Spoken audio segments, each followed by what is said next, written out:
Guys, yes, welcome back. അപ്പോൾ ഇന്ന് നമ്മൾ ഡിസ്കസ് ചെയ്യാൻ പോകുന്നത് നമ്മുടെ ഓസിലേഷൻസ് ചാപ്റ്ററിലെ ഷോ ക്വസ്റ്റ്യൻസ് ആണ്. അതായത് മോസ്റ്റ് പ്രോബബ്ലി നിങ്ങളുടെ ക്വസ്റ്റ്യൻ പേപ്പറിൽ നിങ്ങൾ കാണാൻ ചാൻസ് ഉള്ള ക്വസ്റ്റ്യൻസ് നമ്മൾ കുറേ വർഷത്തെ ക്വസ്റ്റ്യൻ പേപ്പേഴ്സ് ഒക്കെ നോക്കിയിട്ട് റെഫർ ചെയ്തിട്ട് നമ്മൾ വെക്കുന്ന ക്വസ്റ്റ്യൻസ് ആണ് കേട്ടോ. അപ്പോൾ ഇതിൽ നിന്ന് ഈ ചാപ്റ്ററിൽ ഇത് പഠിച്ചതിന് ശേഷം എന്ത് ചെയ്യുക, നിങ്ങൾ ബാക്കി കണ്ടന്റ് പഠിച്ചാൽ മതി എന്നുള്ളതാണ് അതിൻ്റെ ഒരു പോയിന്റ്. ഓക്കെ, സോ ഓസിലേഷൻസ് ഉള്ള ചാപ്റ്ററിൽ കുറച്ച് ഷോ ക്വസ്റ്റ്യൻസ് ആണ് നമ്മൾ എന്ത് ചെയ്യാൻ പോകുന്നത്, ഡിസ്കസ് ചെയ്യാൻ പോകുന്നത്. അപ്പോൾ നന്നായിട്ട് ശ്രദ്ധിച്ചോ. ഫസ്റ്റ് ക്വസ്റ്റ്യൻ എന്ന് പറയുന്നത് നമ്മളുടെ സിമ്പിൾ ഹാർമോണിക് മോഷനെ കുറിച്ചാണ് കേട്ടോ. അതായത് സിമ്പിൾ ഹാർമോണിക് മോഷന്റെ conditions. List any two conditions for a motion of a body to be simple harmonic. ഒരു ബോഡിയുടെ മോഷൻ സിമ്പിൾ ഹാർമോണിക് ആവണം എന്നുള്ളതിൻ്റെ രണ്ട് കണ്ടീഷൻസ് ഉണ്ട്. നമ്മുടെ ഒരു ബോഡിയുടെ മോഷൻ സിമ്പിൾ ഹാർമോണിക് ആണെന്ന് പറയണം എന്നുണ്ടെങ്കിൽ there are to conditions actually. അപ്പോൾ ഈ ക്വസ്റ്റ്യൻ ചിലപ്പോൾ ഇങ്ങനെ തന്നെ ആയിക്കോണമെന്നില്ല ചോദിക്കുന്നത്. ചിലപ്പോൾ എങ്ങനെ എന്ന് വെച്ച് കഴിഞ്ഞാൽ ഡിഫൈൻ സിമ്പിൾ ഹാർമോണിക് മോഷൻ ആയിരിക്കും, അല്ലെങ്കിൽ എക്സ്പ്ലെയിൻ സിമ്പിൾ ഹാർമോണിക് മോഷൻ ആയിരിക്കും, അല്ലെങ്കിൽ എന്താ പറയുക what is simple harmonic motion എന്നൊക്കെ ചോദിക്കും. അപ്പോഴൊക്കെ നിങ്ങൾ എഴുതേണ്ടത് ഈ രണ്ട് കണ്ടീഷൻസ് ആണ് കേട്ടോ. ഏതൊക്കെയാണ് കണ്ടീഷൻസ്? ഒന്നാമത്തെന്ന് പറയുന്നത് നമ്മളുടെ ഡിസ്പ്ലേസ്മെന്റ് എന്തായിരിക്കണം, സൈനുസോയിഡൽ ഫംഗ്ഷൻ ഓഫ് ടൈം ആയിരിക്കണം. ഇത് ഒന്നാമത്തെ കണ്ടീഷൻ കേട്ടോ. സൈനുസോയിഡൽ ഫംഗ്ഷൻ ഓഫ് ടൈം ആയിരിക്കണം നമ്മളുടെ ഡിസ്പ്ലേസ്മെന്റ്. സൈനുസോയിഡൽ എന്ന് പറഞ്ഞു കഴിഞ്ഞാൽ ഒന്നുകിൽ സൈന് കോസ് പോലത്തെ ഫംഗ്ഷൻസിനെയാണ് നമ്മൾ സൈനുസോയിഡൽ എന്ന് വിളിക്കുന്നത്. രണ്ടാമത്തെ കണ്ടീഷൻ എന്ന് പറയുന്നത് നമ്മളുടെ റീസ്റ്റോറിംഗ് ഫോഴ്സ്. റീസ്റ്റോറിംഗ് ഫോഴ്സ് എന്തായിരിക്കണം, നമ്മളുടെ ഡിസ്പ്ലേസ്മെന്റിന് പ്രൊപ്പോർഷണൽ ആയിരിക്കണം and also directed towards mean position ആയിരിക്കണം. ഇതാണ് എന്ത്, ഒരു മോഷൻ, ഒരു ബോഡിയുടെ മോഷൻ സിമ്പിൾ ഹാർമോണിക് ആവണം എന്നുള്ളതിന്റെ രണ്ട് കണ്ടീഷൻസ് എന്ന് പറയുന്നത്. നെക്സ്റ്റ് ക്വസ്റ്റ്യൻ എന്ന് പറയുന്നത് prove that projection of uniform circular motion on any diameter of the circle is simple harmonic motion എന്നുള്ളതാണ്. അതായത് ഒരു സർക്കിളിന്റെ, ഒരു യൂണിഫോം സർക്കുലർ മോഷന്റെ പ്രൊജക്ഷൻ എന്ത് ചെയ്യുന്നു, സിമ്പിൾ ഹാർമോണിക് മോഷനാണ് കാണിക്കുന്നത് എന്നുള്ളത് നമ്മൾ എന്ത് ചെയ്യണം, പ്രൂവ് ചെയ്യണം. അപ്പം അതിന് വേണ്ടിയിട്ട് നമ്മൾ ചെയ്യേണ്ടത് ആദ്യം നമ്മൾ എന്ത് ചെയ്യുക, ഒരു സർക്കിൾ വരയ്ക്കാം. ഓക്കെ, സോ ഒരു സർക്കിൾ വരയ്ക്കുന്ന സമയത്ത് സർക്കിൾ വരച്ചതിന് ശേഷം നമ്മൾ എന്ത് ചെയ്യുന്നത് വെച്ച് കഴിഞ്ഞാൽ രണ്ട് ഡയമീറ്റേഴ്സ് വരച്ചു കൊടുക്കും. ഏതൊക്കെയാ? ഒന്ന് നമ്മളുടെ ഹൊറിസോണ്ടൽ ഡയമീറ്ററും ഒന്ന് അതേപോലെ വെർട്ടിക്കൽ ഡയമീറ്ററും. ഓക്കെ, അപ്പോൾ ഇതിൻ്റെ ഉദ്ദേശം എന്താണെന്ന് വെച്ച് കഴിഞ്ഞാൽ ഇപ്പോൾ രണ്ട് ലൈൻസ് ഉണ്ട്. ഇപ്പോൾ ഇങ്ങനൊരു ലൈൻ ഉണ്ട് ആൻഡ് ഇങ്ങനൊരു ലൈൻ ഉണ്ട്. ഓക്കെ, ഇപ്പോൾ നിങ്ങൾ നോക്കിയേ, ഈ ഒരു ലൈനിൻ്റെ, ഈ ലൈനിൻ്റെ മുകളിലുള്ള പ്രൊജക്ഷൻ എന്ന് പറയുന്നത് ഈ ലൈന് നമ്മളൊരു പെർപെൻഡിക്കുലർ താഴോട്ട് വരയ്ക്കുക. ഇത്രയും ഡിസ്റ്റൻസിനെയാണ് നമ്മൾ എന്തെന്ന് വിളിക്കുന്നത്, പ്രൊജക്ഷൻ എന്ന് നമ്മൾ വിളിക്കുന്നത്. ഓക്കെ, ഈ ഒരു ലൈനിൻ്റെ പ്രൊജക്ഷനാണിതാ ഈ കാണുന്ന ഇത്രയും ഭാഗം. ഓക്കെ, അപ്പം നമ്മൾ പറയുന്നത് എന്താണെന്ന് വെച്ച് കഴിഞ്ഞാൽ ഈ ഒരു യൂണിഫോം സർക്കുലർ മോഷൻ്റെ പ്രൊജക്ഷൻ ഓൺ എനി ഡയമീറ്റർ എന്താ ചെയ്യുന്നത്, സിമ്പിൾ ഹാർമോണിക് മോഷൻ ആണെന്ന് പ്രൂവ് ചെയ്യണം. അപ്പം നമ്മൾ ചെയ്യാൻ പോകുന്നത് എന്താണെന്ന് വെച്ച് കഴിഞ്ഞാൽ ഇപ്പോൾ ഒരു ബോഡിയുടെ ഇവിടെ നിന്നാണ് സ്റ്റാർട്ട് ചെയ്യുന്നതെന്ന് വിചാരിക്കുക, T=0, ഇങ്ങനെ ഒരു യൂണിഫോം സർക്കുലർ മോഷനിൽ ട്രാവൽ ചെയ്യുകയാണ്. അപ്പോൾ ബോഡി കുറച്ച് സമയത്തിന് ശേഷം എവിടെ എത്തി, ഏകദേശം ഇവിടെ എത്തി. ഓക്കെ, അപ്പോൾ ആ സമയത്ത് നമ്മൾ ആ ബോഡിയുടെ എന്ത് വരയ്ക്കുകയാണ്, പൊസിഷൻ വെക്ടർ വരയ്ക്കുമ്പോൾ നമുക്ക് ഇങ്ങനെ കിട്ടും അല്ലേ, ഇതാണ് പൊസിഷൻ വെക്ടർ അല്ലേ. അപ്പോൾ ഈ ബോഡിയുടെ പ്രൊജക്ഷൻ ഓൺ ദ ഡയമീറ്റർ എന്ന് പറയുമ്പോൾ നമ്മൾ എങ്ങനെ വരയ്ക്കും, നമ്മളിതൊരു പെർപെൻഡിക്കുലർ വരയ്ക്കും താഴോട്ട് അല്ലേ, പ്രൊജക്ഷൻ കാണാൻ വേണ്ടി നമ്മളൊരു പെർപെൻഡിക്കുലർ വരയ്ക്കും. ഓക്കെ, അപ്പോൾ ഇപ്പം നമുക്ക് പ്രൊജക്ഷൻ, ഞാൻ ഇതിനെ O എന്ന് വിളിക്കുന്നു, ഇതിനെ ഞാൻ P എന്ന് വിളിക്കുന്നു, ഇതിനെ ഞാൻ A എന്ന് വിളിക്കുന്നു. പ്രശ്നമില്ലല്ലോ, A എന്ന് വിളിക്കണ്ടല്ലേ, വേറെ എന്തെങ്കിലും പേര് വിളിച്ചോ, ഒരു Q എന്ന് വിളിക്കാം. Okay, ready? അപ്പം നമ്മൾ ചെയ്യാൻ പോകുന്നത് എന്താണെന്ന് വെച്ച് കഴിഞ്ഞാൽ ഈ OP എന്ന് പറയുന്ന ലൈൻ ആണല്ലോ പ്രൊജക്ഷൻ. ഈ പ്രൊജക്ഷൻ്റെ ഇക്വേഷൻ സിമ്പിൾ ഹാർമോണിക് മോഷൻ്റെ ഇക്വേഷൻ ആണ് എന്ന് നമ്മൾ പ്രൂവ് ചെയ്യും. എന്താ സിമ്പിൾ ഹാർമോണിക് മോഷൻ ആകുമ്പോഴുള്ള ഡിസ്പ്ലേസ്മെൻറ്റിൻ്റെ ഇക്വേഷൻ എന്താ, ഒന്നുകിൽ A sin ωt അല്ലെങ്കിൽ A cos ωt അല്ല. അപ്പോൾ അതിൽ ഏതെങ്കിലും ഒന്നാണെന്ന് എന്ത് ചെയ്താൽ മതി, പ്രൂവ് ചെയ്താൽ മതി. സോ അതിന് വേണ്ടിയിട്ട് നിങ്ങൾ ആദ്യം സർക്കിൾ വരയ്ക്കുക. സർക്കിൾ വരച്ചതിന് ശേഷം T=0 ബോഡി ഇവിടെയാണ്, ആഫ്റ്റർ എ ടൈം T നമ്മളുടെ ബോഡി ഇവിടെ എത്തി. അങ്ങനെ ഈ ട്രയാങ്കിളൊക്കെ കിട്ടും, നിങ്ങളിത് മാർക്ക് ചെയ്ത് വെക്കാം. എന്നിട്ട് എടാ T=0 T പോയ സമയത്ത് ഇവിടെ ഒരു തീറ്റ ആംഗിൾ എന്ത് ചെയ്തിട്ടുണ്ട്, കടന്നു പോയിട്ടുണ്ട്. ഓക്കെ, അങ്ങനെ തീറ്റ ആംഗിൾ കടന്നു പോകുന്നതുകൊണ്ട് തന്നെ നിങ്ങൾ പഠിച്ചിട്ടുണ്ടാവും വെലോസിറ്റി എന്ന് പറഞ്ഞു കഴിഞ്ഞാൽ ഡിസ്പ്ലേസ്മെൻറ്റ് ബൈ ടൈമാണ്. ഇതൊരു സർക്കുലർ മോഷൻ ആയതുകൊണ്ട് തന്നെ ഇതൊരു റൊട്ടേഷണൽ മോഷനിലേക്ക് വരുമ്പോൾ വെലോസിറ്റിയുടെ റൊട്ടേഷണൽ അനലോഗ് എന്താണ്, ഒമേഗയാണ്. ഡിസ്പ്ലേസ്മെൻറ്റിൻ്റേത് തീറ്റയാണ്, അതായത് ആംഗുലർ ഡിസ്പ്ലേസ്മെൻ്റ് ആണ് ബൈ ടി. അപ്പോൾ തീറ്റയെ നമുക്ക് എങ്ങനെ എഴുതാം, ωt എന്ന് നമുക്ക് റെപ്രസെൻറ്റ് ചെയ്യാം. സോ ഈ തീറ്റ എന്ന് പറയുന്നത് എന്ത് തന്നെയാണ്, ωt തന്നെയാണ്. ഓക്കെ, എടാ ഇത് തീറ്റയാണെന്നുണ്ടെങ്കിൽ ഇതും എന്തായിരിക്കും, തീറ്റ ആയിരിക്കും, വെർട്ടിക്കലി ഓപ്പോസിറ്റ് ആംഗിൾസ്. അപ്പോൾ ഇയാളും എന്താണ്, ωt ആണ്. ക്ലിയർ ആണല്ലോ? റെഡി. ഇനിയുള്ള കാര്യം എന്താണെന്ന് വെച്ച് കഴിഞ്ഞാൽ ഇപ്പോൾ ഈ ഒരു പ്രൊജക്ഷൻ ഈ ഡയമീറ്ററിലാണ് എന്ത് ചെയ്യുന്നത്, ഈ പ്രൊജക്ഷൻ സിമ്പിൾ ഹാർമോണിക് കാണിക്കുന്നത്, സിമ്പിൾ ഹാർമോണിക് മോഷൻ കാണിക്കുന്നത്. അതെങ്ങനെയാണെന്ന് വെച്ച് കഴിഞ്ഞാൽ ഈ ബോഡി ഇങ്ങനെ പോകും തോറും ഈ പ്രൊജക്ഷൻ ഇവിടുന്ന് അങ്ങോട്ട് പോകും, എന്നിട്ട് ഇവിടുന്ന് ഇങ്ങോട്ട് വരും തോറും പ്രൊജക്ഷൻ ഇങ്ങോട്ട് വരും, ഇവിടുന്ന് അങ്ങോട്ട് പോകുമ്പോൾ പ്രൊജക്ഷൻ ഇങ്ങോട്ട് വരും, ഇവിടുന്ന് അങ്ങോട്ട് പോകുമ്പോൾ പ്രൊജക്ഷൻ അങ്ങോട്ട് ഇങ്ങനെ നീങ്ങി, അതായത് ഡിസ്റ്റൻസ് കുറഞ്ഞ് കുറഞ്ഞ് പോകും. അപ്പോൾ ഈ പ്രൊജക്ഷൻ ആക്ച്വലി ചെയ്യുന്ന SHM എന്ന് പറയുന്നത് ഇതാ ഇങ്ങനെയാണ് SHM ചെയ്യുന്നത്. ഓക്കെ അല്ലേ? ഇങ്ങനെ SHM ചെയ്യുന്ന സമയത്ത് ഞാൻ എന്ത് ചെയ്യാണ്, ഇതിനൊരു മീൻ പൊസിഷനായിട്ടും ഇതൊരു എക്സ്ട്രീം പൊസിഷനായിട്ടും കൺസിഡർ ചെയ്യുകയാണെന്നുണ്ടെങ്കിൽ നമ്മുടെ പ്രൊജക്ഷൻ ശരിക്കും എന്ത് ചെയ്യുന്നുണ്ടാവും, ഈ മീൻ പൊസിഷൻ എക്സ്ട്രീം പൊസിഷനിലേക്ക് പോയി തിരിച്ചിവിടെ എത്തി തിരിച്ചു പോയി തിരിച്ചു വരുന്നുണ്ടാവും. ഓക്കെ, അപ്പോൾ ഈ മീൻ പൊസിഷനിൽ നിന്ന് എക്സ്ട്രീം പൊസിഷൻ, അതായത് ഇയാളുടെ മാക്സിമം ഡിസ്പ്ലേസ്മെൻറ്റ് എന്താ, ഈ സർക്കിളിൻ്റെ റേഡിയസ് അല്ലേ. അപ്പോൾ ഈ മീൻ പൊസിഷൻ, ഈ സർക്കിളിൻ്റെ റേഡിയസിനെ നമുക്ക് എന്ത് വിളിക്കാം, റേഡിയസ് ഇസ് ഈക്വൽ ടു ആംപ്ലിറ്റ്യൂഡാണ് അല്ലേ. എടാ നോക്കി, ഇത് റേഡിയസ് ആണെങ്കിൽ ഇതും എന്ത് തന്നെയാണ്, റേഡിയസ് ആണ്. അപ്പോൾ OQയും ആക്ച്വലി എന്ത് തന്നെയാണ്, ആംപ്ലിറ്റ്യൂഡ് തന്നെയാണ്. ഇപ്പോൾ പ്രശ്നമൊക്കെ തീർന്നില്ലേ? റെഡി. ഇനി നമ്മൾ ചെയ്യാൻ പോകുന്നത് എന്താണെന്ന് വെച്ച് കഴിഞ്ഞാൽ ഇക്വേഷൻ കാണാന്നുള്ളതാണ്. അപ്പോൾ അതിന് ഞാൻ ഈ ഒരു ട്രയാങ്കിൾ OQPയിൽ നിന്നും കൺസിഡറിങ് ട്രയാങ്കിൾ OQP ഇതിൽ നിന്നും ഞാൻ എന്ത് ചെയ്യാൻ പോവാണെടാ, സൈൻ ഒമേഗ ടി കാണാൻ പോവാണ് കേട്ടോ. Sine omega t is equal to എനിക്ക് എന്ത് കിട്ടും, സൈൻ ഓഫ് തീറ്റ എന്ന് പറഞ്ഞു കഴിഞ്ഞാൽ ഓപ്പോസിറ്റ് ബൈ ഹൈപ്പട്ന്യൂസ് ആണ്. ഓപ്പോസിറ്റ് ഏതാ, OP. So OP divided by hypotenuse ഏതാടാ, OQ ആണ്, അതായത് A ആണ്. Okay, so you get OP is equal to എന്തെന്ന് കിട്ടും, A സൈൻ ഒമേഗ ടി എന്ന് കിട്ടും. Hence the proof. That's it. Okay അല്ലേ? റെഡി അല്ലേ? ക്ലിയർ അല്ലേ? ഡൗട്ട് ഒന്നും ഇല്ലല്ലോ? ഇങ്ങനെയാണ് നിങ്ങൾ എന്ത് ചെയ്യുന്നത്, പ്രൂവ് ചെയ്യുന്നത്. Next question, a particle executes SHM of amplitude A at what distance from the mean position is its kinetic energy equal to its potential energy എന്നാണ് ചോദിച്ചത്. ഏത് പോയിന്റിലാണ് നമ്മളുടെ പാർട്ടിക്കിളിന്റെ കൈനറ്റിക് എനർജിയും പൊട്ടൻഷ്യൽ എനർജിയും എന്ത് ചെയ്യുന്നത്, ഈക്വൽ ആകുന്നത്? സോ ആ ഒരു ഓസിലേഷനിൽ അല്ലെങ്കിൽ സിമ്പിൾ ഹാർമോണിക് മോഷന്റെ കൈനറ്റിക് എനർജിയുടെ ഇക്വേഷൻ എന്ന് പറയുന്നത് ½ ആണ് അല്ലേ? പൊട്ടൻഷ്യൽ എനർജി എന്ന് പറയുന്നത് ഏതാ, ½ ആണ്. ക്വസ്റ്റ്യൻ എന്താ, ഇത് രണ്ടും ഈക്വൽ ആകുന്ന ഡിസ്റ്റൻസ്, അതായത് എക്സ് കാണാനാണ് ക്വസ്റ്റ്യൻ. അപ്പോൾ ഇതിലുള്ള എക്സ് ആണ് നമ്മൾ എന്ത് ചെയ്യേണ്ടത്, കാണേണ്ടത്. ഓക്കെ, സോ ഇവിടെ ഇത് സോൾവ് ചെയ്യാൻ വേണ്ടിയിട്ട് ഞാൻ ഈ V² പകരം നിങ്ങളൊരു ഇക്വേഷൻ പഠിച്ചിട്ടുണ്ടാവും. V² is equal to ω² into A² minus X² എന്ന് പറഞ്ഞൊരു ഇക്വേഷൻ ഉണ്ട്. അത് ഞാൻ അവിടെ സബ്സ്റ്റിറ്റ്യൂട്ട് ചെയ്യുന്നു. അപ്പോൾ ഇക്വേഷൻ എന്തായിട്ട് മാറി, ½ into M into ω² into A² minus X² is equal to ½ ആയിരിക്കണം. നിങ്ങൾ നോക്കിയടാ, ഇവിടെ M ω² ഉണ്ട്, ഇവിടെ K ഉണ്ട്. നിങ്ങൾ പഠിച്ചിട്ടുണ്ടാവും K എന്ന് പറഞ്ഞു കഴിഞ്ഞാൽ എന്താണ്, M ω² ആണ്. സോ ഞാൻ ഇവിടെ M ω² ഇവിടെ K ആണ്, ഇവിടെയും K ഉണ്ട്, ഇവിടെ ഹാഫ് ഉണ്ട്. ഇതിനെ രണ്ടിനെയും നമുക്ക് എന്ത് ചെയ്യാം, കട്ട് ചെയ്യാം. സോ ഫൈനലി എന്തുണ്ട്, A² minus X² is equal to X² എന്ന് കിട്ടും. Where A² is equal to ഈ X² അങ്ങോട്ട് ഇടാം. അപ്പോൾ X² പ്ലസ് X² എന്തായി, 2X² ആയി. ഓക്കെ, സോ ഇനി എന്ത് ചെയ്യണം, എക്സ് ആണ് നമുക്ക് കാണേണ്ടത്. അപ്പോൾ X² ഇസ് ഈക്വൽ ടു 2നെ ഇപ്പുറത്തേക്ക് എടുത്തു കഴിഞ്ഞാൽ A²/2 ആയിട്ട് മാറും. രണ്ട് സൈഡും റൂട്ട് എടുക്കുക. അപ്പോൾ X ഇസ് ഈക്വൽ ടു എന്തെന്ന് കിട്ടും, A² റൂട്ട് എന്ന് പറയുന്നത് A ആണ്, ഡിവൈഡഡ് ബൈ √2. സോ ആൻസർ കിട്ടി, X is equal to A/√2 എന്ന് കിട്ടും. ഇത് ചില ക്വസ്റ്റ്യനിൽ ചിലപ്പോൾ നിങ്ങൾക്ക് തരുന്നുണ്ടാവുക ഒരു ഡിസ്പ്ലേസ്മെന്റ് അങ്ങനെ തന്നെ തരും, എന്നിട്ട് അതിൻ്റെ അകത്ത് ആംപ്ലിറ്റ്യൂഡിന്റെ വാല്യൂ ഓൾറെഡി ഉണ്ടാവും. അപ്പോൾ ആ ആംപ്ലിറ്റ്യൂഡ് ഇവിടെ എന്ത് ചെയ്താൽ മതി, സബ്സ്റ്റിറ്റ്യൂട്ട് ചെയ്താൽ മതി. ഇനി ഇതിലെ സെക്കൻഡ് ക്വസ്റ്റ്യൻ എന്ന് പറയുന്നത്, A 2 kilogram body performs SHM of amplitude 20 centimeter and the restoring force acting at that position is 50 Newton. Find the acceleration and kinetic energy of the particle when the displacement is 10 centimeter എന്നാണ് question. അതായത് ഇത് നിങ്ങൾ നന്നായിട്ട് ശ്രദ്ധിക്കണം. കാണുമ്പോൾ ഭയങ്കര ഈസിയാന്നൊക്കെ തോന്നുമെങ്കിലും actually ഇതെന്തല്ല, easy അല്ല. അതായത് ശ്രദ്ധിച്ചോ, ഇവിടെ നമുക്ക് ആദ്യം നിങ്ങൾ ചെയ്യേണ്ട ഒരു കാര്യം എന്താണെന്ന് വെച്ച് കഴിഞ്ഞാൽ എന്തൊക്കെയാണ് ഇവിടെ തന്നിട്ടുള്ളത് എന്നുള്ളത് മനസ്സിലാക്കി വെക്കണം. ആദ്യം നിങ്ങൾ ഈ ക്വസ്റ്റ്യൻ നന്നായിട്ട് വായിക്കണം. ക്വസ്റ്റ്യൻ നോക്കിയേ, ഒരു 2 kilogram ബോഡിയാണ്, അതിൻ്റെ ആംപ്ലിറ്റ്യൂഡ് 20 centimeter ആണ്. എന്നിട്ട് പറഞ്ഞ കാര്യം നോക്കണം, restoring force acting at that position ആണ് എന്ത്, 50 Newton. അതായത് 20 centimeterലുള്ള റീസ്റ്റോറിംഗ് ഫോഴ്സ് ആണ് തന്നിട്ടുള്ളത്, 50 ആണെന്നുള്ളത്. ഇനി ആക്സിലറേഷനും കൈനറ്റിക് എനർജിയും കാണണം. എപ്പോ, ഈ ഡിസ്പ്ലേസ്മെന്റ് 10 centimeter ആവുമ്പോഴുള്ളതാണ് എന്ത് ചെയ്യേണ്ടത്, കാണേണ്ടത്. Okay, ready. അപ്പോൾ ഇത് ചെയ്യാൻ വേണ്ടിയിട്ട് ആദ്യം നിങ്ങൾ ചെയ്യേണ്ടത് എന്താണെന്ന് വെച്ച് കഴിഞ്ഞാൽ, ഞാൻ എന്ത് ചെയ്യുന്നു, തന്ന കാര്യങ്ങളൊക്കെ ആദ്യം എഴുതി വെക്കുന്നു. അപ്പോൾ മാസ് ഇസ് ഈക്വൽ ടു എന്താണ്, 2 kilogram ആണ്. അതേപോലെ തന്നെ എന്താ പറഞ്ഞ, ആംപ്ലിറ്റ്യൂഡ് 20 centimeter ആണ്. ആംപ്ലിറ്റ്യൂഡ് 20 centimeter എന്ന് പറയുമ്പം ഇതിനെ നമുക്ക് എന്ത് ചെയ്താം, 0.2 meter എന്ന് എഴുതാം. ഓക്കെ, പിന്നെന്താ പറഞ്ഞ, restoring force at this position ആണ്, എന്താണ്, 50 Newton ആണ്. ഇനി എന്താ പറഞ്ഞത്, നമ്മൾ കൈനറ്റിക് എനർജി കാണണം, അതേപോലെ തന്നെ ആക്സിലറേഷൻ കാണണം. എപ്പോൾ ഉള്ളത്, ആറ്റ് X ഈക്വൽ ടു 10 centimeter, അതായത് 0.1 meterലുള്ള എന്ത് കാണണം, കൈനറ്റിക് എനർജിയും ആക്സിലറേഷനും നമ്മൾ കാണണം. ഓക്കെ അല്ലേ? റെഡി. എടാ ആക്സിൽ നമ്മുടെ കൈനറ്റിക് എനർജി കാണാനുള്ള ഇക്വേഷൻ നിങ്ങൾക്കറിയാം, ഹാഫ് എം വി സ്ക്വയർ ആണ് അല്ലേ? ഹാഫ് എം വി സ്ക്വയർ ആണ് നമ്മളുടെ കൈനറ്റിക് എനർജി കാണാനുള്ള ഇക്വേഷൻ എന്ന് പറയുന്നത്.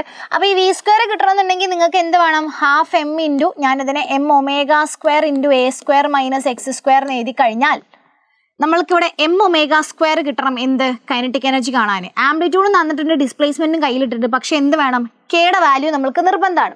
ഇനി ആക്സിലറേഷൻ കാണാൻ നോക്കിയാലോ? ആക്സിലറേഷൻ എന്ന് പറഞ്ഞു കഴിഞ്ഞാൽ ഇക്വേഷൻ എന്താ? ഒമേഗ സ്ക്വയർ ഇൻറ്റു എക്സ് ആണ്. അപ്പോൾ ആക്സിലറേഷൻ കാണണമെങ്കിലും നിങ്ങളുടെ കയ്യിൽ എന്ത് വേണം? ഒമേഗ സ്ക്വയർ വേണം. അപ്പോൾ ആദ്യം നിങ്ങൾ ഒമേഗ കാണണം, അതേപോലെ തന്നെ എന്തും കണ്ടുപിടിക്കേണ്ടി വരും? കെയും കണ്ടുപിടിക്കേണ്ടി വരും. അപ്പോൾ അതെങ്ങനെ കാണാമെന്നുള്ളതാണ് ഇനി നമ്മൾ ചെയ്യാൻ പോകുന്നത്. സോ അതിന് വേണ്ടിയിട്ട് നിങ്ങൾക്ക് ഇവിടെ എന്ത് തന്നിട്ടുണ്ട്? റീസ്റ്റോറിംഗ് ഫോഴ്സ് തന്നിട്ടുണ്ട്. നിങ്ങൾക്ക് അറിയാം എഫ് എന്ന് പറഞ്ഞു കഴിഞ്ഞാൽ എന്താണ്? കെ ഇൻറ്റു എക്സ് ആണ് അല്ലേ? F is equal to k into x ആണ്. അതായത് ഡിസ്പ്ലേസ്മെന്റ് എക്സ് ആകുമ്പോൾ ഉള്ള റീസ്റ്റോറിംഗ് ഫോഴ്സ് ആണ് ഈ തന്നിട്ടുള്ളത്. ഇവിടെ നമ്മൾ പറഞ്ഞു നമ്മളെ റീസ്റ്റോറിംഗ് ഫോഴ്സ് 50 ന്യൂട്ടൺ ആണ്. എപ്പോ? കെ നമുക്കറിയില്ല. ഏത് സമയത്തുള്ള? 20 സെന്റിമീറ്റർ ആയപ്പോൾ ഉള്ളത്. അപ്പോൾ എക്സിന്റെ സ്ഥാനത്ത് ആര് വരും? 0.2. നമ്മൾ 20 സെന്റിമീറ്റർ. ഓക്കെ. സോ ഇവിടുന്ന് കെ കാണാൻ പറ്റില്ലോ. K is equal to 50 divided by 0.2 ആണ്, വിച്ച് ഈസ് ഈക്വൽ ടു എനിക്ക് തോന്നുന്നു 250 അല്ലേ? 250 ആണ് എന്ത്? ന്യൂട്ടൺ പെർ മീറ്റർ ആയിരിക്കും കേട്ടോ. യൂണിറ്റ് ഇടണേ. 250 ന്യൂട്ടൺ പെർ മീറ്റർ ആണ് എന്ത്? നമ്മളുടെ സ്പ്രിംഗ് കോൺസ്റ്റന്റ് അല്ലെങ്കിൽ കെയുടെ വാല്യൂ കിട്ടി. ഓക്കെ, സന്തോഷമായി. കെയുടെ വാല്യൂ കിട്ടി. അപ്പോൾ ഇവിടെ കൈനറ്റിക് എനർജി നിങ്ങൾക്ക് ഇപ്പം തന്നെ കാണാൻ പറ്റും. Okay, kinetic energy is equal to half into കെയുടെ വാല്യൂ കൊടുക്കുക 250, കാരണം എം ഒമേഗ സ്ക്വയർ കെ ആണല്ലോ, ഇൻറ്റു ആംപ്ലിറ്റ്യൂഡിൻ്റെ സ്ക്വയർ ഇവിടെ കാണാമല്ലോ 0.2 സ്ക്വയർ മൈനസ് എക്സ് ഇവിടെ ഉണ്ട് ഏതാ 0.1 സ്ക്വയർ. ഇത് ചെയ്ത് കഴിഞ്ഞാൽ എന്ത് കിട്ടി? കൈനറ്റിക് എനർജി കിട്ടി. ഓക്കെ, ആൻസർ കാൽക്കുലേറ്റ് ചെയ്യാം, താഴെ കമൻറ്റ് ചെയ്യാൻ മറക്കരുത്. ഓക്കെ, അടുത്തത് ഇനി നമുക്ക് കാണാനുള്ളത് ആക്സിലറേഷൻ ആണ്. ആക്സിലറേഷൻ എന്ന് പറഞ്ഞു കഴിഞ്ഞാൽ ഒമേഗ സ്ക്വയർ എക്സ് ആണ്. ഒമേഗ സ്ക്വയറിന്റെ വാല്യൂ കിട്ടിയോ? കിട്ടിയിട്ടില്ല. എന്ത് മാത്രമേ കിട്ടിയിട്ടുള്ളൂ? കെ അഥവാ എം ഒമേഗ സ്ക്വയറാണ് കിട്ടിയത്. അപ്പോൾ അവിടെ നിന്ന് ഇനി എന്ത് കാണണം? ഒമേഗ സ്ക്വയറിന്റെ വാല്യൂ കാണണം. സോ ഈ കെ എന്ന് പറഞ്ഞു കഴിഞ്ഞാൽ എന്താണ്? എം ഒമേഗ സ്ക്വയർ ആണ്. അപ്പോൾ ഒമേഗ സ്ക്വയർ എന്ന് പറഞ്ഞു കഴിഞ്ഞാൽ എന്താടാ? കെ ബൈ എം ആണ്. കെയുടെ വാല്യൂ 250 ആണ്. എമ്മിൻ്റെ വാല്യൂ ക്വസ്റ്റ്യനിലുണ്ട് 2 ആണ്. So that is equal to 125. Okay, so omega സ്ക്വയറിന്റെ വാല്യൂ നമുക്ക് കിട്ടി. ഇനി ആക്സിലറേഷൻ സിമ്പിൾ ആയിട്ട് കാണാമല്ലോ. Acceleration is equal to omega square into x ആണ്. ഇതിന് വെറുതെ റൂട്ട് ഒന്നും എടുത്ത് കാണാൻ പോകണ്ട, കാരണം നമുക്ക് വേണ്ടത് ഒമേഗ സ്ക്വയർ ആണ്. സോ ഒമേഗ സ്ക്വയർ എന്ന് പറഞ്ഞു കഴിഞ്ഞാൽ 125 ഇൻറ്റു എക്സിന്റെ വാല്യൂ എത്രയാണ്? 0.1 അല്ലേ? Yes, 0.1. So which is equal to എന്തായിരിക്കും? 12.5 മീറ്റർ പെർ സെക്കൻഡ് സ്ക്വയർ. അപ്പോൾ ഈ കൈനറ്റിക് എനർജിയുടെ വാല്യൂ നിങ്ങൾ കാൽക്കുലേറ്റ് ചെയ്യണം, താഴെ കമൻറ്റ് ചെയ്യണം. ഇങ്ങനെയാണ് നമ്മൾ ക്വസ്റ്റ്യൻ എന്ത് ചെയ്യുന്നത്? സോൾവ് ചെയ്യുന്നത്. അപ്പോൾ കാണുമ്പോൾ ചിലപ്പോൾ നമുക്ക് ഭയങ്കര സിമ്പിളാന്നൊക്കെ തോന്നും, പക്ഷേ നിങ്ങൾ അവിടെ ഒരു ലോജിക്ക്, ഈ ഒരു ലോജിക്ക് അപ്ലൈ ചെയ്തിട്ടില്ല എന്നുണ്ടെങ്കിൽ നിങ്ങളുടെ ക്വസ്റ്റ്യൻ ആൻസർ എന്ത് ചെയ്യും? കംപ്ലീറ്റ് തെറ്റും കേട്ടോ. ഇത് ക്ലിയർ ആണല്ലോ? അടുത്ത ക്വസ്റ്റ്യനിലേക്ക് പോകാം. Yes, simple pendulum. A simple pendulum in oscillatory motion is shown in the figure. ഇനി എന്താ ചെയ്യേണ്ടതെന്ന് വെച്ച് കഴിഞ്ഞാൽ mark the different forces acting on the bob. അതായത് ഒരു സിമ്പിൾ പെൻഡുലം ആണ് ഇങ്ങനെ ആടിയിട്ട് ഇവിടെ നിൽക്കുന്നുണ്ട്. ഇങ്ങനെ നിൽക്കുന്ന സമയത്തുള്ള ഡിഫറെൻറ്റ് ഫോഴ്സസ് എന്ത് ചെയ്യാനാണ് പറഞ്ഞത്? മാർക്ക് ചെയ്ത് കൊടുക്കാനാണ് പറഞ്ഞത്. സോ ഞാനതൊന്ന് റീഡ്രോ ചെയ്യാം. സോ ഇതാണ് നമ്മളുടെ ഇനീഷ്യൽ പൊസിഷൻ. ഇതെന്ത് ചെയ്തു? ഇവിടെ എത്തി. ഓക്കെ, ഒരു തീറ്റ ആംഗിൾ പോയി. ലെങ്ത് എൽ ആണെങ്കിൽ ഇതും ലെങ്ത് എൽ ആണ്. ഒക്കെ ഓക്കെ അല്ലേ? റെഡി. ഇനി ഞാൻ ചെയ്യുന്നത് ഫോഴ്സ് കാൽക്കുലേറ്റ് ചെയ്യാൻ പോവാണ് കേട്ടോ. അപ്പോൾ ഇവിടുന്ന് താഴോട്ട് എന്തുണ്ടാവും? ഇവിടെ ഒരു mg ഉണ്ടാവും. പ്രശ്നമില്ലല്ലോ. ഈ mgനെ ഞാൻ റിസോൾവ് ചെയ്യാണ്, രണ്ടെണ്ണമായിട്ട് റിസോൾവ് ചെയ്യുന്നു. ഓക്കെ, ഇനി നോക്കിയേ, ഇത് തീറ്റ ആണെന്നുണ്ടെങ്കിൽ ഇതും എന്തായിരിക്കും? തീറ്റ ആയിരിക്കും. റെഡി അല്ലേ? ഓക്കെ, അപ്പോൾ ഇത് തീറ്റ ആണെങ്കിൽ ഇതിനെ എനിക്ക് എന്താ എഴുതാം? mg കോസ് തീറ്റ എന്ന് എഴുതാം. ഇതിനെ എനിക്ക് എന്താ എഴുതാം? mg സൈൻ തീറ്റ എന്ന് എഴുതാം. പ്രശ്നമില്ലല്ലോ? റെഡി. ഇനി ഇവിടേക്ക് ഒരു ഫോഴ്സ് ഉള്ളതുകൊണ്ട് ഇതൊരു സ്ട്രിങ് ആണ്. സോ ഇവിടെ എന്താ ആക്ട് ചെയ്യടാ? ഒരു ടെൻഷൻ മുകളിലേക്ക് ഉണ്ടാവും. സോ ഇത്രയും ഫോഴ്സസ് ആണ് എന്ത് ചെയ്യുന്നത്? ഒരു ബോബിന്റെ മുകളിൽ ആക്ട് ചെയ്യുന്നുണ്ടാവുക. അടുത്ത ക്വസ്റ്റ്യൻ നോക്കി, derive an expression for the time period of the simple pendulum. Simple പെൻഡുലത്തിന്റെ ടൈം പീരീഡ് ഡിറൈവ് ചെയ്യാനാണ്. അതിനും നിങ്ങൾക്ക് ആവശ്യം ഇതേ ഫിഗറാണ്. ഓക്കെ, ഈ ഫിഗർ വരച്ചു കഴിഞ്ഞാൽ നിങ്ങൾക്ക് മനസ്സിലാവും ഇവിടുത്തെ ടെൻഷനെ ബാലൻസ് ചെയ്യുന്നത് ആരാണ്? നമ്മളുടെ mg കോസ് തീറ്റ അങ്ങ് ബാലൻസ് ചെയ്തോളൂ. ഇവർ രണ്ടുപേരും ബാലൻസ് ചെയ്യും. ഇനി ബാക്കി ഇയാളുടെ മുകളിൽ ഉണ്ടാകുന്ന ഫോഴ്സ് ആര് മാത്രമാണ്? ഈ mg സൈൻ തീറ്റ മാത്രമാണ്. ഈ mg സൈൻ തീറ്റ ആയിരിക്കും അപ്പം നമ്മൾ ഈ പറയുന്ന പെൻഡുലത്തിന്റെ മുകളിലുള്ള എന്ത്? റീസ്റ്റോറിംഗ് ഫോഴ്സ്, അല്ലെങ്കിൽ പെൻഡുലത്തിനെ ഇങ്ങോട്ട് കൊണ്ടുവരുന്ന ഫോഴ്സ് ആരാണ്? ഈ mg സൈൻ തീറ്റ ആണ് അല്ലേ? അപ്പോൾ ഇവിടുത്തെ റീസ്റ്റോറിംഗ് ഫോഴ്സ് ആരാന്ന് മനസ്സിലായി. Restoring force f restoring is equal to ആരാ? ഇവിടെ mg സൈൻ തീറ്റ ആണ്. റീസ്റ്റോറിംഗ് ഫോഴ്സ് ആയതുകൊണ്ട് ഞാൻ എന്തിട്ട് കൊടുക്കുന്നു? ഒരു മൈനസ് ഇട്ട് കൊടുക്കുന്നു. ഓക്കെ അല്ലേ? റെഡി. നിങ്ങൾക്കറിയാം എഫ് റീസ്റ്റോറിംഗ് എന്ന് പറഞ്ഞു കഴിഞ്ഞാൽ എന്താണ്? മൈനസ് കെ എക്സ് ആണ് നിങ്ങൾ കേട്ടിട്ടുണ്ടാവും അല്ലേ? So minus k x is equal to minus m G sine theta. Okay, ready? ഇനി എന്ത് ചെയ്യുന്നു നോക്കിക്കോ. അതായത് ഈ മൈനസും മൈനസും ക്യാൻസൽ ചെയ്തിട്ട് പോയി. ഇനി k x equal to M G sine തീറ്റയാണ്. കെന് ഞാൻ എന്ത് കൊടുക്കുന്നടാ? എം ഒമേഗ സ്ക്വയർ എന്ന് കൊടുക്കുന്നു. അപ്പോൾ M omega square X equal to M G sine theta എന്നായിട്ട് മാറി. അപ്പോൾ ഈ എമ്മും വീണ്ടും ക്യാൻസൽ ചെയ്തിട്ട് പോയി. ഇപ്പം എന്തായി ഫൈനലി?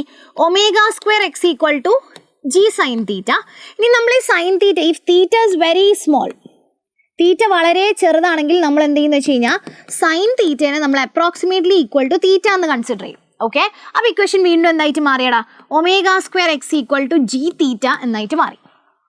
ഓക്കെ അല്ലേ? കഴിഞ്ഞിട്ടില്ല. നമ്മൾ എന്താ ചെയ്യാൻ പോകുന്നത്? ടൈം പീരീഡ് ഡ്രൈവ് ചെയ്യാൻ പോവാണ് കേട്ടോ. So omega square X equal to G theta എന്നാണെന്നുണ്ടെങ്കിൽ നോക്കിക്കേടാ, ഈ ഒരു ഫിഗർ ഇത് സംഭവം ഒരു പെൻഡുലത്തിന്റെ ഓസിലേഷൻ ഒക്കെ ആണെന്നുണ്ടെങ്കിലും ഇത് ആക്ച്വലി ഒരു റൊട്ടേഷണൽ മോഷന്റെ പാർട്ടാണ് അല്ലേ? അപ്പോൾ ഈ റൊട്ടേഷണൽ മോഷനിൽ നിങ്ങൾ പഠിച്ചിട്ടൊരു ഇക്വേഷൻ ഉണ്ടാവും. ഏത് ഇക്വേഷൻ? നിങ്ങൾ ഓൾമോസ്റ്റ് പഠിച്ചൊരു ഇക്വേഷൻ ആണ്. Angle is equal to arc by radius എന്ന് പറഞ്ഞൊരു ഇക്വേഷൻ നിങ്ങൾ പഠിച്ചിട്ടുണ്ടാവും അല്ലേ? ഇവിടുത്തെ ആംഗിൾ ഏതാ? Theta. Theta is equal to, ഇവിടെ ആർക്കായിട്ട് വരുന്നത് ആരായിരിക്കും? ഈ ഡിസ്റ്റൻസാ. ഈ ഡിസ്റ്റൻസ് എന്ന് പറയുന്നത് ആരാ? ഇതല്ലേ നമ്മളുടെ എക്സ് എന്ന് പറയുന്ന ഡിസ്റ്റൻസ് അല്ലേ? So theta is equal to നമുക്ക് എക്സ് ഡിവൈഡഡ് ബൈ, ഈ ഇതൊരു സർക്കുലർ മോഷൻ ആണെങ്കിൽ റേഡിയസ് ആയിട്ട് ആരാ ഉണ്ടാവുക? ഈ ലെങ്ത് അല്ലേ? So x by l. അപ്പോൾ തീറ്റനെ നമുക്ക് എന്ത് കൊടുക്കാം? എക്സ് ബൈ എൽ എന്ന് കൊടുക്കാം. അത് ഇവിടെ കൊടുത്തോ. അത് കൊടുക്കുന്ന സമയത്ത് ഇക്വേഷൻ വീണ്ടും എന്തായിട്ട് മാറും? Omega square X is equal to G into X by L എന്നായിട്ട് മാറും. രണ്ട് സൈഡിലും എക്സ് ഉണ്ട്, ക്യാൻസൽ ചെയ്യുക. അപ്പോൾ ഫൈനലി ഇപ്പം എന്ത് കിട്ടി? Omega square X equal to omega square is equal to g by l എന്ന് കിട്ടി. അപ്പോൾ ഒമേഗ എന്ന് പറഞ്ഞു കഴിഞ്ഞാൽ റൂട്ട് ജി ബൈ എൽ ആണ് അല്ലേ? ഈ ഒമേഗ എന്ന് പറഞ്ഞു കഴിഞ്ഞാൽ എന്താടാ? 2π/t ആണ്, which is equal to root g by l. അങ്ങനെയെങ്കിൽ ടൈം പീരീഡ് എന്തായിരിക്കും? ഇത് അങ്ങോട്ട് പോകുമ്പോൾ ഇത് ഇങ്ങോട്ട് വരും, റെസിപ്രോക്കൽ ആവും. സോ 2π√L/g എന്ന് കിട്ടും.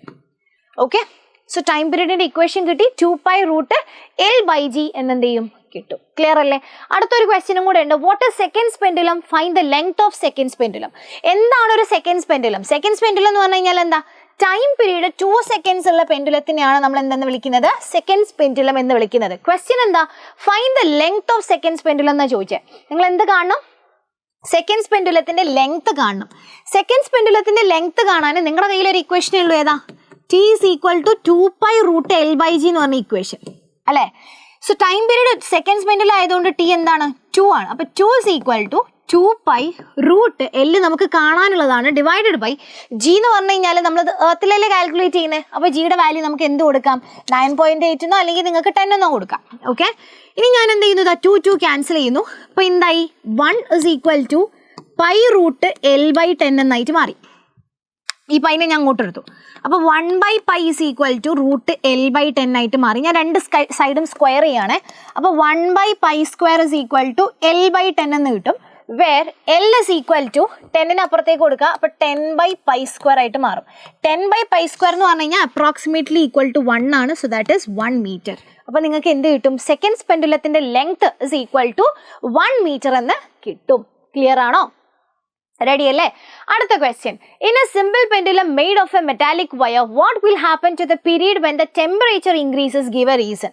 ഇങ്ങനെയും കുറച്ചൊരു ആപ്ലിക്കേഷൻ ലെവലിൽ നമ്മളോട് ക്വസ്റ്റ്യൻ ചോദിച്ചേക്കാം. ഇത് എവിടെയാണെന്ന് വെച്ച് കഴിഞ്ഞാൽ നമ്മൾ തെർമൽ എക്സ്പാൻഷൻ നിങ്ങൾ പഠിച്ചിട്ടുണ്ടാവും അല്ലേ? ഈ ടെമ്പറേച്ചർ കൂടുന്ന സമയത്ത് ടെമ്പറേച്ചർ കൂടിയാൽ ആര് കൂടും? ലെങ്ത് കൂടൂലേ? അതായത് പെൻഡുലത്തിന്റെ വയർ എന്താണ്? മെറ്റാലിക് ആണ്. അപ്പോൾ ലെങ്ത് കൂടും. ടെമ്പറേച്ചർ കൂടുമ്പോൾ ലെങ്ത് കൂടും. അപ്പോൾ ഈ ടൈം പീരീഡിന് എന്ത് സംഭവിക്കുന്ന ചോദിച്ചാൽ അപ്പോൾ അതിനെന്ത് നോക്കിയാൽ മതി? ടൈം പീരീഡും ലെങ്ത്തും നമ്മൾ റിലേഷൻ നോക്കുക. Time period is equal to 2π√L/g ആകുമ്പോൾ നിങ്ങൾക്ക് മനസ്സിലാവും ലെങ്ത് കൂടിയാൽ ടൈം പീരീഡും കൂടും. കാരണം പ്രൊപ്പോർഷണലാ. ഓക്കെ, അപ്പോൾ ലെങ്ത് കൂടുമ്പോൾ ഓട്ടോമാറ്റിക്കലി എന്ത് ചെയ്യും? ടൈം പീരീഡ് കൂടും. അപ്പോൾ ലെങ്ത് കൂടുന്നു, അതിന്റെ കൂടെ തന്നെ ആരും കൂടുന്നു? ടൈം പീരീഡ് കൂടുന്നു. ഇത് ചിലപ്പോൾ കുറയുന്ന കേസും ചോദിച്ചേക്കാം. ഇനി അടുത്തത്, acceleration due to gravity on the surface of the moon is 1.7. What is the time period of a simple pendulum on the moon if its time period on the earth is 3.5 seconds? ഇതൊരു കിടിലൻ question ആണ്, നന്നായിട്ട് ശ്രദ്ധിച്ചോ. അതായത് ഇവിടെ എന്താ പറഞ്ഞത്? Acceleration due to gravity. നിങ്ങൾ ആലോചിച്ച് നോക്കിയാൽ മനസ്സിലാവും. ഈ time period equal to 2π√L/g എന്ന് പറയുന്ന സമയത്ത് നിങ്ങൾ g വേറെ ഉള്ളൊരു സ്ഥലത്ത് കൊണ്ടുപോയി കഴിഞ്ഞാൽ ഇവിടെ ടൈം പീരീഡ് മാറും അല്ലേ? ലെങ്ത് മാറ്റിക്കഴിഞ്ഞാൽ ടൈം പീരീഡ് മാറും, അല്ലെങ്കിൽ ജി മാറിക്കഴിഞ്ഞാലും എന്ത് ചെയ്യും? ടൈം പീരീഡ് മാറും. അങ്ങനെ ഒരു ക്വസ്റ്റ്യൻ ആണ് ഇവിടെ ചോദിച്ചത്. അതായത് മൂണിലും അതേപോലെ എർത്തിലുമാണ് നമ്മൾ വെക്കുന്നത്. ഓക്കെ, അതിന് കുറച്ച് വാല്യൂസ് തന്നിട്ടുണ്ട്. ക്വസ്റ്റ്യൻ എന്താണെന്ന് വെച്ച് കഴിഞ്ഞാൽ നിങ്ങൾ മൂണിലുള്ള ടൈം പീരീഡ് കാണണം. ഓക്കെ, അപ്പം അതിന് വേണ്ടിയിട്ട് ആദ്യം എന്ത് ചെയ്യാം, ഞാൻ എന്ത് ചെയ്യുന്നതെന്ന് വെച്ച് കഴിഞ്ഞാൽ ടൈം പീരീഡ് ഓൺ എർത്തിൻ്റെ ഇക്വേഷൻ എന്താ? 2π√L/G earth. ഒരേ പെൻഡുലായതുകൊണ്ട് ലെങ്ത് എന്ത് ചെയ്യുന്നില്ല? മാറുന്നില്ല. രണ്ടിലും സെയിം ആണ്. ആകെ മാറുന്നത് ആര് മാത്രമാണ്? ജിയുടെ വാല്യൂ മാത്രമാണ്. ഇനി മൂന്നിലുള്ള ടൈം പീരീഡ് കാണാൻ എന്ത് ചെയ്യണം? 2π√L/3 G ചെയ്യണം. ഓക്കെ, ഇവിടെ ക്വസ്റ്റ്യനിൽ ടൈം പീരീഡ് ഓൺ എർത്ത് എന്ത് ചെയ്തിട്ടുണ്ട്? തന്നിട്ടുണ്ട്. That is 3.5. അപ്പോൾ 3.5 is equal to 2π√L/ എർത്തിലുള്ള ജി എന്ന് പറയുന്നത് നിങ്ങൾക്ക് 10 എടുക്കാം, അല്ലെങ്കിൽ 9.8 എടുക്കാം. No issues. ഓക്കെ, ഇനി T3 എന്ന് പറയുമ്പോൾ 9.8 എടുത്തോ, കാരണം ഇവിടെ നമ്മൾ 1.7 ഒക്കെ വെച്ചല്ലേ ചെയ്യുന്നത്. അപ്പോൾ better you take it 9.8. Okay, ഇനി T3 അതായത് ടൈം പീരീഡിൻ 3 എന്ന് പറയുമ്പോൾ 2π√L/ ടൈം പീരീഡ് ഓഫ് 3 നമുക്ക് അറിയില്ല. ജി 3 എത്രയാണ് തന്നത്? 1.7 ആണ്. ഇത് ഇക്വേഷൻ നമ്പർ 1, ഇത് ഇക്വേഷൻ നമ്പർ 2. നിങ്ങൾക്ക് വേണമെങ്കിൽ 1/2 ചെയ്യാം, വേണമെങ്കിൽ 2/1 ചെയ്യാം. ഞാൻ എന്ത് ചെയ്യുന്നു? 2/1 ചെയ്യുന്നു. 2/1 ചെയ്യുന്ന സമയത്ത് LHS ആരാ ഉണ്ടാവുക? TM ഡിവൈഡഡ് ബൈ ഇവിടെ ആരുണ്ടാവും? 3.5 ഈക്വൽ ടു ഇനി 2π√L/1.7 ഡിവൈഡഡ് ബൈ 2π√L/9.8 ഉണ്ടാവും. 2π പോയി, √L പോയി. അപ്പോൾ ഫൈനലി ഇവിടെ എന്താ ഉണ്ടാവുക? √1/1.7 ഡിവൈഡഡ് ബൈ √1/9.8 ആണ് ഉണ്ടാവുക. അപ്പോൾ ഇതെന്തായിരിക്കും? This is equal to √9.8 divided by 1.7 ആയിരിക്കും. എന്ത്? TM/3.5 എന്നുള്ളത്. TM/3.5 is equal to √9.8 by 1.7 ആണ്. ഇനി എന്ത് ചെയ്യുക? രണ്ട് സൈഡും സ്ക്വയർ ചെയ്യുക. അപ്പോൾ എന്ത് കിട്ടും? TM²/3.5 square is equal to root ഉണ്ടാവില്ല, 9.8 ഡിവൈഡഡ് ബൈ 1.7. ഓക്കെ, ഇത് നിങ്ങൾ കാൽക്കുലേറ്റ് ചെയ്ത് കഴിഞ്ഞാൽ നിങ്ങൾക്ക് എന്ത് കിട്ടും? TM² is equal to 3.5 square into 9.8 divided by 1.7 calculate ചെയ്താൽ TM സ്ക്വയർ കിട്ടും. ഇയാളുടെ റൂട്ട് എടുത്തു കഴിഞ്ഞാൽ എന്ത് കിട്ടും? TM വാല്യൂ കിട്ടും. ഓക്കെ, കാൽക്കുലേറ്റ് ചെയ്യുക, താഴെ കമൻറ്റ് ചെയ്യുക. റെഡി? ഇനി ക്വസ്റ്റ്യൻ ഉണ്ടോ? ഇല്ല. അടുത്ത question. A girl is swinging on a swing in the sitting position. How will the period of swing be affected if she stands up? അതായത് ഒരു കുട്ടിയുണ്ട്, ആ കുട്ടി എന്ത് ചെയ്യാണ്? ഊഞ്ഞാലിൽ ആടിക്കൊണ്ടിരിക്കുകയാണ്. കുട്ടി പെട്ടെന്ന് എണീറ്റ് നിൽക്കുക. ഓക്കെ, ഇനി കുട്ടി ആടുന്ന സമയത്ത് കുട്ടിയുടെ സ്പീഡിന് എന്ത് സംഭവിക്കുന്നതാണ് ചോദിക്കുന്നത്. റെഡി? അല്ലെങ്കിൽ ആ ഒരു ടൈം പീരീഡ് നിങ്ങൾ അതൊന്ന് ട്രൈ ഔട്ട് ചെയ്ത് നോക്കിക്കോട്ടെ. എപ്പോഴെങ്കിലും ഊഞ്ഞാലൊക്കെ കയറുന്ന സമയത്ത് നിങ്ങൾ ഇരുന്നുകൊണ്ട് ഊഞ്ഞാലാടുക, എന്നിട്ട് ഊഞ്ഞാൽ കയറി നിന്നിട്ട് ഒന്നുകൂടെ ആടി വെക്കുക. കയ്യും കാലും ഊരിയൊന്നും പൊട്ടിക്കരുത്. ഓക്കെ, മുതിർന്നവരുടെ എന്താ പറയുക ശിക്ഷണത്തിൽ മാത്രം ചെയ്യാം.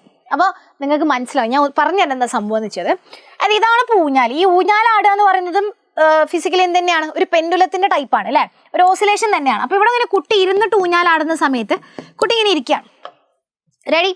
കുട്ടി ഇങ്ങനെ ഇരിക്കുന്ന സമയത്ത് considering it as A pendulum, ഒരു പെൻഡുലമായിട്ട് നിങ്ങൾ കൺസിഡർ ചെയ്യുകയാണെന്നുണ്ടെങ്കിൽ നമ്മൾ ഈ പെൻഡുലത്തിൻ്റെ എന്ത് പറയുന്നുണ്ട്? ലെങ്ത് പറയുന്നുണ്ട്, എല്ല് അല്ലേ? ഈ പെൻഡുലത്തിൻ്റെ ലെങ്ത് എന്ന് പറയുന്നത് നമ്മൾ പലരും വിചാരിക്കുന്നത് എന്താണ്?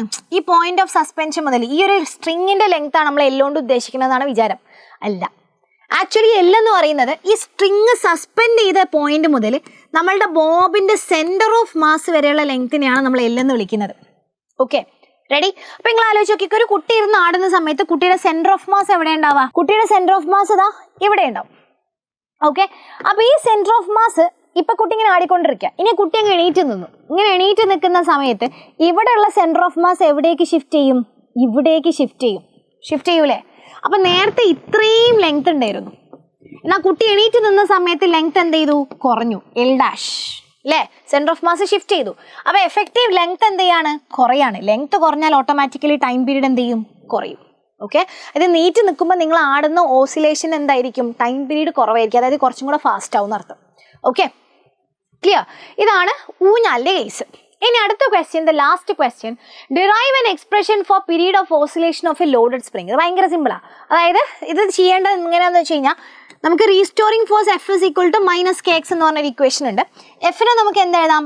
MA എന്ന് എഴുതാൻ പറ്റും. MA is equal to -kx ആണ്. ഈ എക്ക് നമുക്ക് എന്ത് കൊടുക്കാം? -ω²x എന്ന് കൊടുക്കാം, which is equal to -kx. Minus പോയി, എക്സും പോയി. ഇപ്പോൾ ഫൈനലി എന്തുണ്ടടാ? K is equal to mω² ഉണ്ട്. അല്ലേ? അപ്പോൾ omega square is equal to K by M ആണ്. ഒമേഗ എന്ന് പറഞ്ഞു കഴിഞ്ഞാൽ റൂട്ട് കെ ബൈ എം ആണ്. ഓക്കെ, ഈ ഒമേഗ എന്ന് പറഞ്ഞു കഴിഞ്ഞാൽ എന്താണ്? 2π/t ആണ്. So 2π/t is equal to root K by M ആണ്. നേരത്തെ നമ്മൾ ടൈം പീരീഡ് കണ്ട പോലെ തന്നെ time period is equal to അപ്പോൾ എന്തായിരിക്കും? ടൈം പീരീഡ് അങ്ങോട്ട് പോകുമ്പോൾ ഇയാൾ ഇങ്ങോട്ട് വരും, തിരിച്ചിടും.